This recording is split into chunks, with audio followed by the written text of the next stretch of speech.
Il va rien se passer, c'est un soufflet, il va se dégonfler. Netanyahou a payé. Et il a payé cette reconnaissance, cette pseudo-reconnaissance de normalisation par un renoncement, l'application de la souveraineté.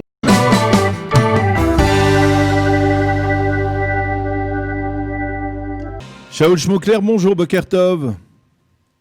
Bonjour et Boker Tov. Merci d'être avec nous ce matin par Zoom.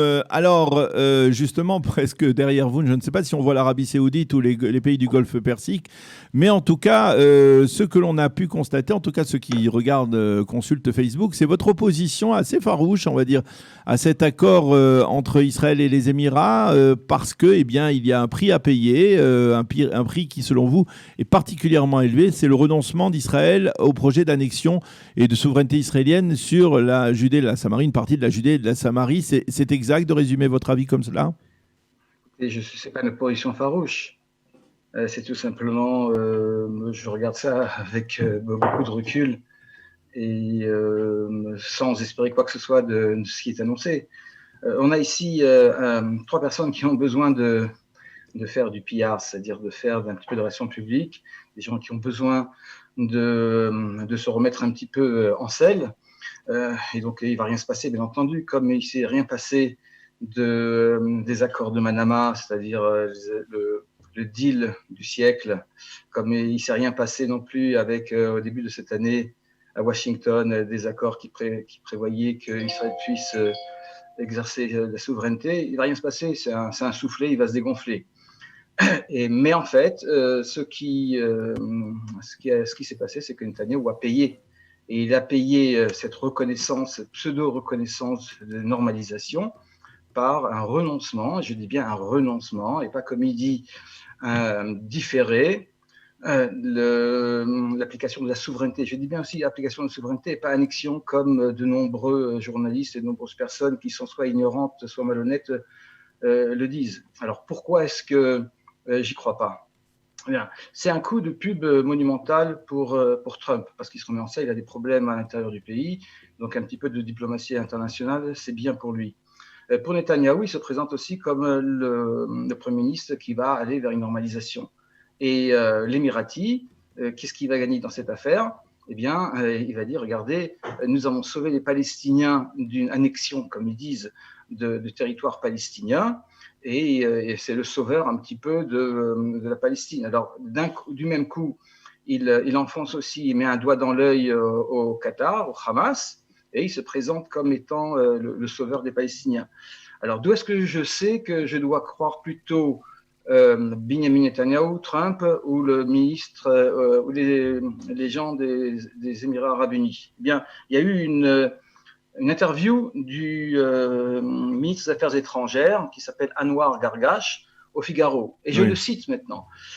Question du Figaro, l'abandon par Israël de ses projets d'annexion en Cisjordanie constituait-il une condition sine qua non? Réponse, oui, elle l'était. L'annexion était notre préoccupation immédiate. Il nous a semblé qu'elle tuerait la perspective d'une solution à 2 États et a été la base de presque tous les efforts de paix et renverrait tout espoir de paix dans la région des décennies en arrière. Autre question, en quoi consiste juste cette normalisation? Quelles sont les étapes? Il dit très clairement, nous avons été très clairs sur le fait que cette annonce est un début de processus. Les relations avec Israël se développeront sur plusieurs voies. Alors maintenant, Netanyahou, il dit qu'il va appliquer la souveraineté. Quand est-ce qu'il va le faire? Il a 2 mois jusqu'au mois de novembre pour le faire.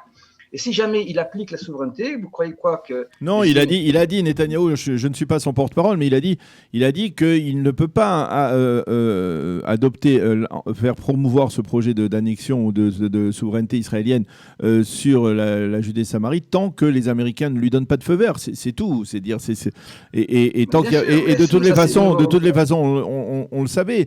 C'est-à-dire, est-ce que finalement ce projet de souveraineté israélienne, est-ce que ça n'a pas été finalement une sorte de coup d'épée dans l'eau, ou en fait, plus exactement, de la part de Benjamin Netanyahou, une sorte de manœuvre qui visait à essayer de rassembler la droite israélienne sous son nom avant les élections du mois de mars, et qu'après, eh bien, on verrait comment les choses se développeraient, mais que Benjamin Netanyahou n'a jamais véritablement cru qu'il serait capable... Vous avez parfaitement raison, Daniel. Benjamin Netanyahou n'a jamais eu, à aucun moment, l'intention d'exercer la souveraineté ou d'annexer quoi que ce soit. Parce que lorsque Benjamin Netanyahou veut faire quelque chose, et regardez ce qui s'est passé lorsqu'il s'agissait de l'accord avec l'Iran, il est descendu dans la fosse au lion et il a mis un œil, deux doigts dans l'œil d'Obama et il a fait ce qu'il fallait qu'il fasse parce qu'il savait que c'était extrêmement dangereux. Et regardez ce qui se passe aussi en Syrie. En Syrie, Israël bombarde les Iraniens, il bombarde les Syriens parce que Netanyahou veut que ça se passe. Il n'a absolument aucune volonté qu'il se passe quelque chose. Et c'est absolument clair. Alors, mais concrètement, c'est un bonimenteur. Et juste encore le dernier point, il promet énormément de choses et il ne tient pas. Regardez ce qui se passe avec l'évacuation de ce campement bédouin de Khan el-Ahmar qui se trouve sur la route de la mer Morte. Et il a dit en novembre 2018, dans quelques semaines ce sera évacué. On est 636 jours après, il ne se passe absolument rien. Oui, mais ça peut s'appeler aussi, Shaul, une sorte de conduite, on va dire, diplomatique, politico-diplomatique. Mais sur le fond, il y a aujourd'hui quelque chose qui est reconnu, y compris par les principaux intéressés, c'est-à-dire par les Émirats arabes unis, qui reconnaissent que dans quelques semaines, eh bien, on pourra venir se rendre en visite à Dubaï, que d'ores et déjà, on peut conclure des accords économiques avec une des puissances, on va dire, pétrolières au monde, et que ce n'est qu'un premier pas. C'est-à-dire qu'il y a d'autres pays qui attendent, comme le Bahreïn, comme le Sultanat d'Oman, peut-être même comme l'Arabie Saoudite. C'est-à-dire, pourquoi faire la fine bouche lorsque on arrive à une conclusion qui... Il faut connaître aussi, on est au Moyen-Orient. Vous savez comment ça se passe au Moyen-Orient. Yasser Arafat a failli de nombreuses fois signer quelque chose. On faillit, on est presque, on est à deux doigts d'eux, mais ça ne se fait pas parce qu'il y a toujours un événement qu'on va pouvoir justifier. Regardez ce qu'il dit. Vous ne croyez pas qu'il y aura une signature d'accord? Vous ne croyez pas qu'il y aura une signature? Nous n'avons pas fixé de délai pour ces étapes, mais cherchons à ce que l'accord et les progrès ne prennent pas trop de temps. Donc tout ça, c'est un effet d'annonce, c'est bien gentil, c'est bien sympathique, mais il ne se passera absolument rien, de même qu'il ne s'est rien passé, qu'il n'y aura pas de signature. Pourquoi ne pas attendre exactement le jour de la signature et de le lancer? Non, on fait une annonce. Pourquoi? Parce que Trump a besoin d'avoir une annonce. Vous comprenez? Donc, moi, je pense qu'il ne va rien se passer. J'ai eu raison lorsque j'ai fait l'analyse de ce qui allait se passer avec les accords de Manama, le deal du siècle. J'ai eu raison de ce qui... le deal du siècle avec l'application de souveraineté en janvier. Et là aussi, vous verrez que ça va se passer parce qu'ici, on est au Moyen-Orient, on parle beaucoup et on ne fait rien. Alors, dans votre approche, vous vous alignez sur, on va dire, la position, on va dire, très réfractaire des habitants, des responsables des habitants juifs de Judée et de Samarie qui expriment leur déception, voire même leur colère face à ce développement?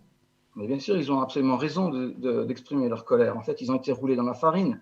C'est parce qu'à aucun moment, Netanyahou a vraiment eu l'intention d'exercer la souveraineté. Vous savez, la souveraineté... certaines personnes disent mais qu'est-ce que ça peut faire d'appliquer? Oui, qu'est-ce que ça peut faire? Voilà, je vous pose la question. Qu'est-ce que ça peut changer? Qu'est-ce que ça change sur le terrain, la souveraineté israélienne, par rapport à ce qu'il y a aujourd'hui, finalement? Très bien, mais ça change énormément de choses. Premièrement, en termes de droit international, et deuxièmement, pour la vie quotidienne des habitants de ces localités qui habitent en Judée et en Samarie, les localités juives. Parce que lorsque vous voulez rajouter une terrasse, lorsque vous voulez faire un plan d'occupation des sols, lorsque vous voulez faire un plan d'expansion de votre localité, vous devez absolument passer par l'armée. L'armée est tatillonne, l'armée ne veut pas avoir de problème et donc elle n'autorise rien. Elle bloque, elle met des bâtons dans les roues. Alors qu'à Tel Aviv, ceux qui s'occupent de ça, c'est la municipalité et donc on peut très bien faire tous les plans que vous voulez.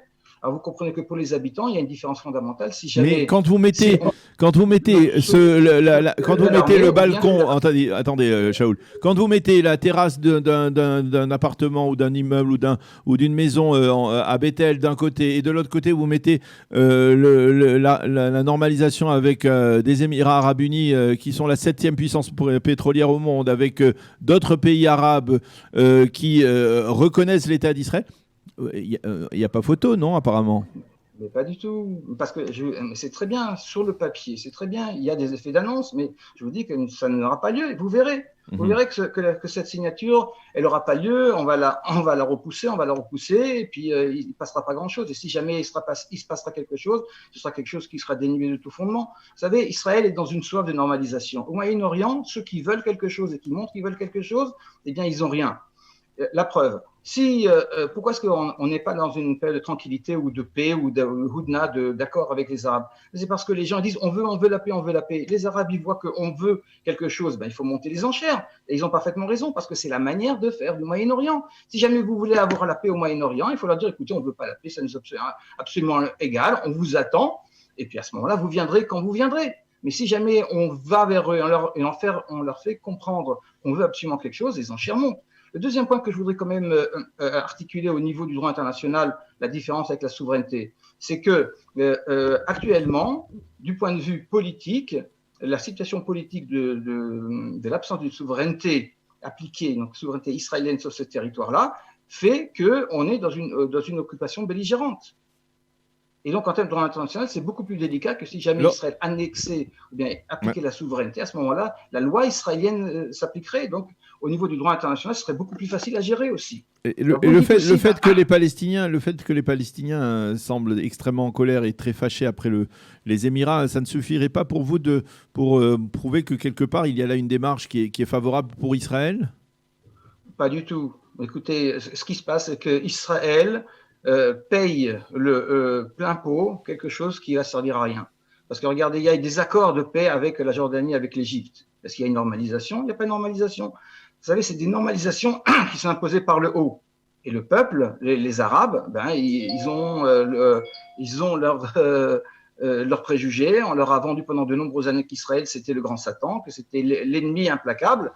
Et c'est pas parce que quelqu'un vient et dit maintenant on va faire une normalisation que la normalisation va avoir lieu. En Égypte, lorsque vous avez des intellectuels qui veulent venir en Israël et établir des liens, ils sont boycottés par la guilde des intellectuels, par la guilde des écrivains en Égypte. Et pourtant, il y a 40 ans de paix avec l'Égypte. Alors, est-ce qu'il y avait une normalisation? Il n'y a pas de normalisation. Je vous dis que tout ça, c'est du soufflé, c'est des effets d'annonce. Et pour prendre Israël dans les filets, c'est une manière de penser occidentale. Et dans la réalité, vous verrez que ça n'aura pas lieu. Alors, c'est vrai que c'est extraordinaire. On parle d'une normalisation. Bien sûr, c'est mieux que l'inverse.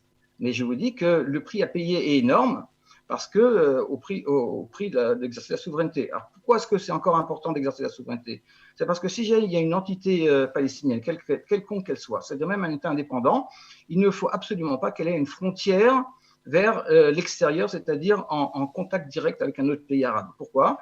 Parce que imaginons qu'on a affaire à un pays indépendant, la Palestine, un État palestinien indépendant, eh bien, il va vouloir dire, écoutez, j'invite l'Iran chez moi, comme la Syrie l'a fait, et puis à ce moment-là, Israël va se trouver dans de grandes difficultés. Il va y avoir aussi de la contrebande. On dit qu'on va démilitariser le pays, d'accord, mais si jamais il y a de la contrebande d'armes qui se fait entre la Jordanie et la nouvelle entité palestinienne, est-ce que vous pensez qu'Israël pourra intervenir? Pas du tout, puisque ce sera une entité indépendante. En termes de droit international, Israël ne pourra pas intervenir. Et c'est la raison pour laquelle il faut faire une zone de tampon qui empêche toute frontière, toute continuité entre une entité palestinienne quelconque, disons même un État indépendant palestinien, avec la Jordanie. Parce que sinon, c'est l'ouverture à tous les problèmes. Et on n'aura pas réglé le problème du tout. Vous savez, aujourd'hui, il suffit d'amener en contrebande un RPG, c'est-à-dire une lance-grenade. Puis vous arrivez avec une frontière à 5 km, de descendre tous les avions qui atterrissent à Lod. Donc, c'est évident que du point de vue sécurité, c'est un non-sens stratégique, tactique, un non-sens politique et militaire de laisser une frontière entre une entité palestinienne et le reste du monde arabe. Et donc, la meilleure manière de bloquer cela, c'est de faire de cette entité palestinienne une enclave avec Israël qui gère la frontière entre cette entité-là et puis le reste du monde arabe. Eh bien, Shaul Shmoukler, on l'a vu, vous n'êtes pas particulièrement optimiste, en tout cas pour l'avenir de ce point de vue-là. Merci beaucoup d'avoir été avec nous ce matin sur Studio Kalita. Bonne journée, Shavua Tov, à bientôt. Je vous en prie, Daniel, à bientôt.